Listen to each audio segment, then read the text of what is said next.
Okay, collaboration. So because criterion 1 is really all about collaboration, this is the kind of area that it's really worth spending some time thinking about as a whole team.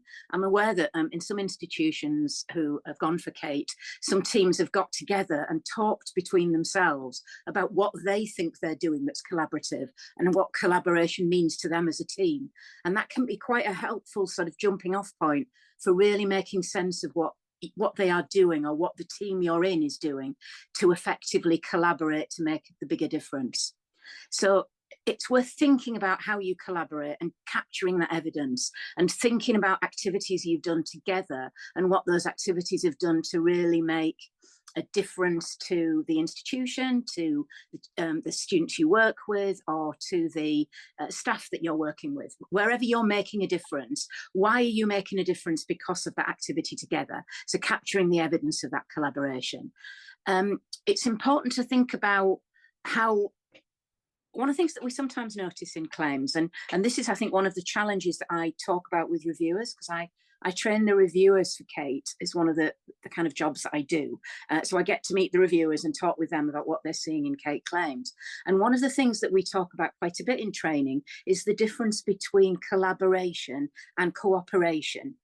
And also the difference between collaborating within the team, so that's what the team do with each other, and working with those outside the team in cooperative ways.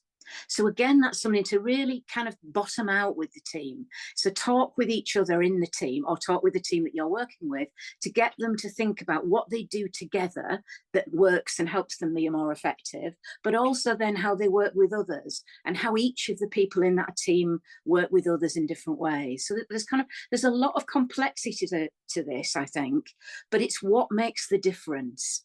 It's where teams are most successful and most effective, is when they are actually genuinely mutually supportive, have a strong sense of trust. There's an image in the guidance which I'd recommend looking at. It's a cartoon that I discovered on X when it was called Twitter many years ago, and asked permission of the person who designed it to use in training and to use in the guidance. And it has proved to be quite useful for teams to think about what are they doing that really counts as collaboration. And really for me, CATE is so important because it's about recognizing what teams do. And if you work, and all of us work in universities, and we all know that really on the ground what's making the difference is the teamwork that goes on in universities. You know, there are always stars, and they're fantastic, and we celebrate stars in lots of ways in universities. But the teams are the ones that over time continue to make a difference in our institutions. And we really want to celebrate that with CATE. And we want your teams to be seen in that kind of space and to think about it. Okay, thanks, Leash. That's amazing. Did you want to add something? You were saying to the reach, value and impact slides, Diane. Yeah, I was just going to type it, but I'll do it verbally. It was just to say that team context is important.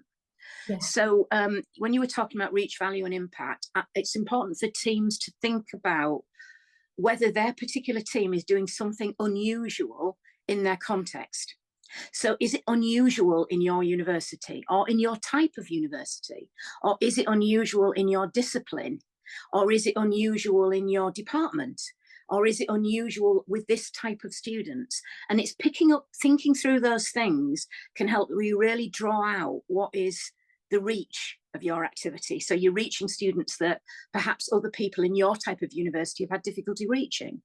Or you might be creating a value for a group of students who are recognised as under-supported. Or you might be creating an impact on a group of staff who otherwise have not engaged, for example, with an aspect of teaching. So it's those sort of things that you're looking for. What are you doing that's a bit different? So when you write your context statement and when you think about context, actually that helps you set the framework for your claim for the reviewers to be able to see that what you're doing stands out.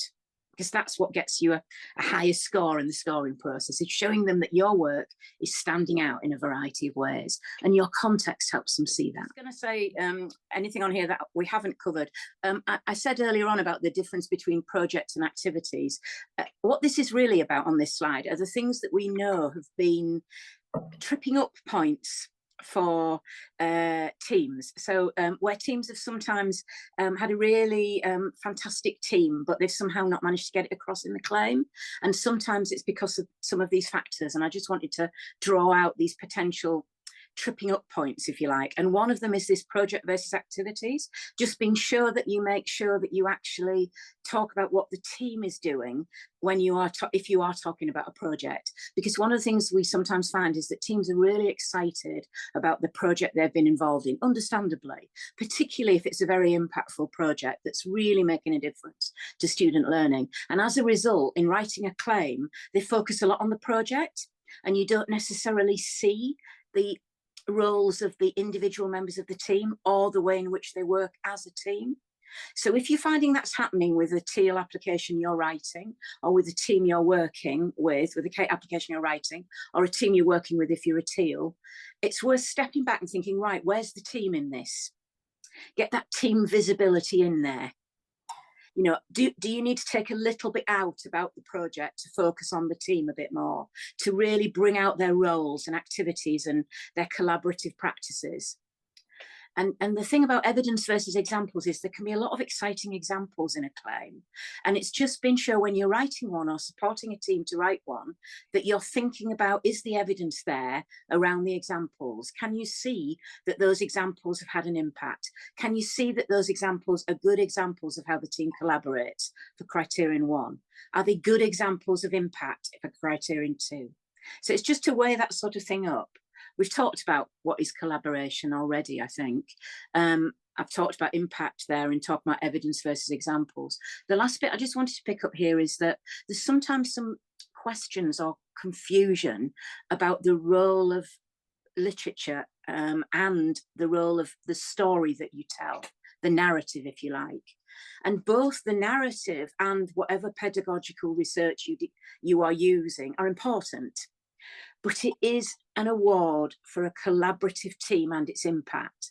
So while it is important if literature has shaped what you're doing, and where literature is important to the way you're behaving as a team and the ideas that you're developing and the ways you're working with students or staff, then yes, do mention that and involve it in it. But there isn't a, you must have this many references in type expectation at all. This isn't an essay. You know, that literature is there to show that you're engaged with appropriate pedagogic knowledge where you are developing things within a particular field, for example. And in terms of the role of narrative, yes, it's important to tell a clear and effective story. And Leisha's already talked about that a little bit. And I think she's right. This is your story. You are telling your reader about what you've done, about what your team's doing, about how you work together, and about why the way you work together makes the biggest difference. Why is it better because you're this team? So there is something of a story in that, but there isn't one best way to write that story. There isn't an approved narrative. You know, you can be quite clunky about this. You don't have to be the smoothest writer in the world.